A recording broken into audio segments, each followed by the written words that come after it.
Prima oprire pe care o am marcată pe listă este Calitea Beach și Calitea Spring, unde ne aflăm. Nu vom rămâne, doar îi facem o mică filmare, după care ne vom continua drumul, pentru că ne-am propus să vedem mai multe plaje astăzi. Calitea Beach este o plajă numai de piatră, este propice probabil pentru snorkeling. Iar acolo, și mai în spate, se vede Calitea Spring, unde vom merge să vedem cum arată. Următorul nostru obiectiv, Calitea Spring sau Calitea Springs, fiind aici se plătește și taxă. Tati, aici cred că trebuie să plătim și o taxă de intrare. Da? Să vedem ce și cum este. Ia și o de aia și vedem ce arată. La Calitea Springs se plătește intrarea, este 4 euro de adult, copilul până în 12 ani este free. Probabil, tati, că ce vedem acum e mai mult ca un muzeu, așa. Au și plajă, într-adevăr, în zonă. Da, aia am văzut-o și eu.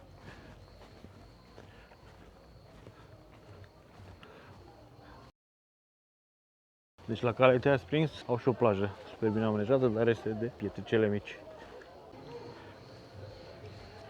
Izvoarele termale, care nu mai sunt izvoarele termale.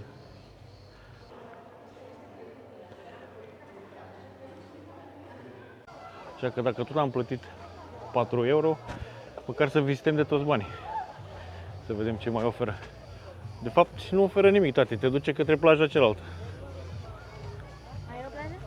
La care am fost și ne-am uitat de sus. Au o terasă, o mică plajă care se întinde până acolo. Plaja e până acolo, de la pietrele, nu? Cam așa pare. Da, e frumos.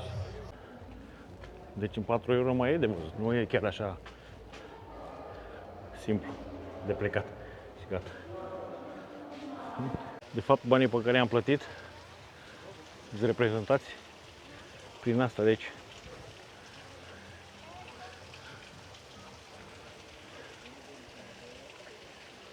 Practic, izvoarele care formează aceste cascade mici se află aici. Bine că le-am văzut. Treceam pe lângă ele și nu ne dădeam seama.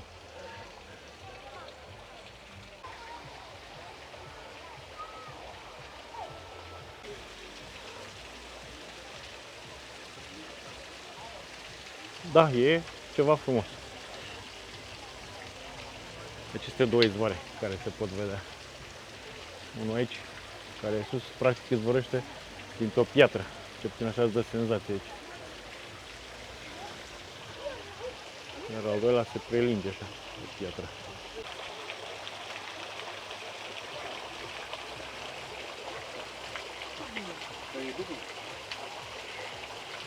Astăzi am ajuns pe plaja Țambica. Ne mai propusesem una care este puțin mai jos de asta, și anume Agati Beach, pentru că îmi doresc să le văd pe toate, cele importante, mă refer. Este o plajă destul de mare, amplasată foarte bine, plajă destul de lungă și bine amenajată. Noi acum am venit în partea mai retrasă a plajei, spre capătul din dreapta, dar multă lume este partea din stânga. Am intrat să vedem cum e apa, este super, super caldă.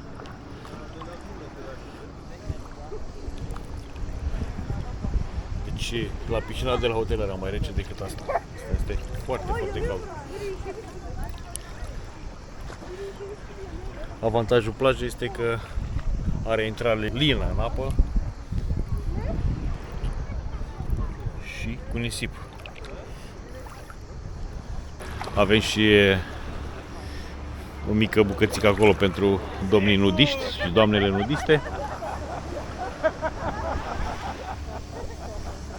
Am venit să luăm pulsul unei alte plaje pe nume Stegna.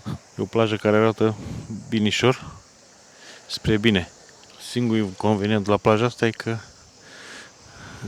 e intrarea abruptă, nu este lină în apă. Are dătorile necesare, cu duș, cu cabină de schimb, șezlonguri. Nu văd un preț pentru șezlonguri. Hai, cred că la fel ca și celelalte părți, e undeva la 15 euro. 2 șezlonguri cu umbreluță. Da, e o plajă frumoasă. 16:43. Ar mai fi timp de o baie, dar cred că ne oprim astăzi. Uitați-vă și voi cât de frumos poate să fie acest loc. Cetatea sus, orașul jos. Un contrast superb. Din câte am înțeles, este unul dintre cele mai frumoase orașe ale Greciei. Plaja superbă, cu nisip fin, apa curată, caldă, cu intrare lină. Aici avem chiar două plaje. Una este asta mare din față, care se numește Lindos, și cea din partea cealaltă, care se numește Palas, se vede în îndepărtare. Ce vedem în fața noastră este probabil cel mai frumos view de aici, din insula Rhodos.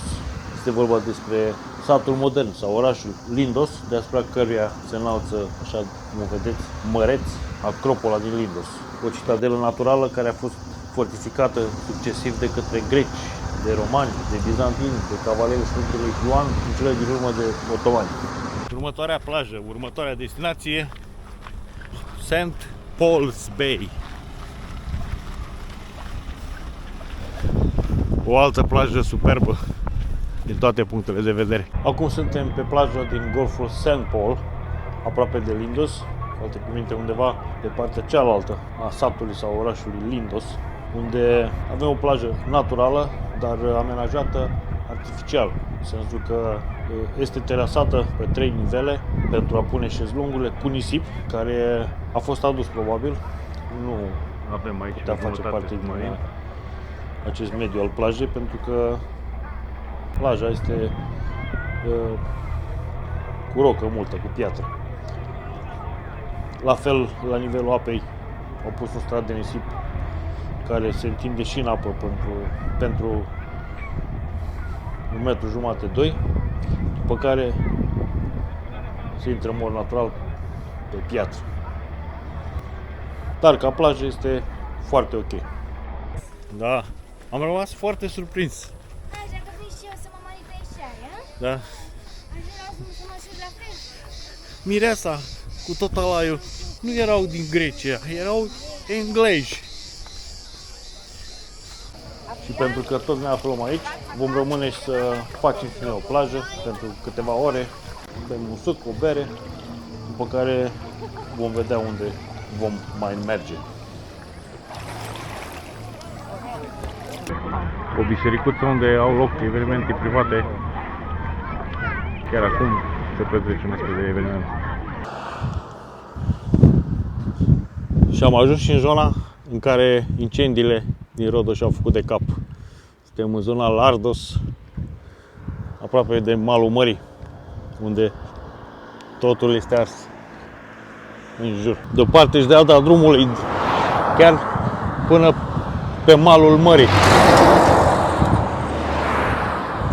Zona este arsă complet.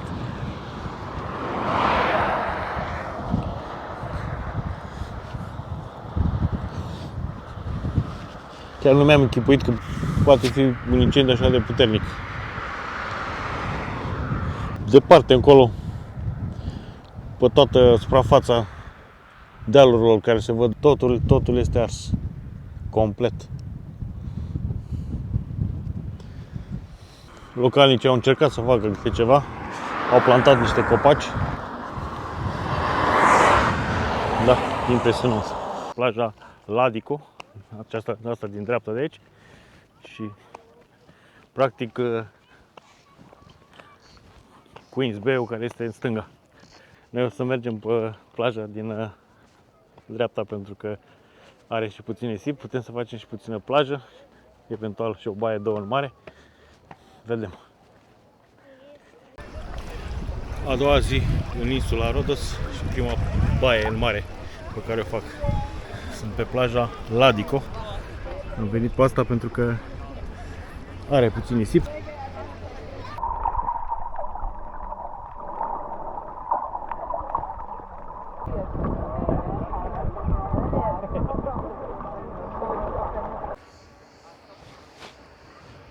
Plaja Anthony Quinn sau Anthony Quinn's Bay. O plajă pe care era cât pe ce să o arătăm. Trăim cu impresia că am fost la ea. Asta este una din plajele din top 3.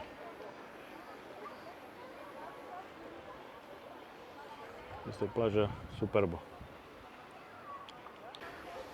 Să cobor la plajă este o aventură. Fiind un drum foarte, foarte abrupt, în care trebuie să fii foarte atent la coborâre. Haide, domnișoară, o să mergem să încercăm și noi puțin plaja, apa, facem o baie, vedem dacă mai stăm după aia sau nu, bate un pic vântul. Ne vom bucura de atât cât mai putem. Am găsit și un loc unde să ne așezăm. Să facem și noi o băiță, încercăm apa de aici.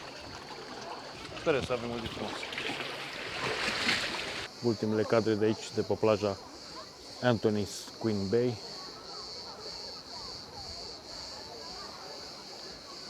Pe care pot să o cataloghez drept cea mai frumoasă plajă pe care să o văd aici în Rodos. Bine, nu excelează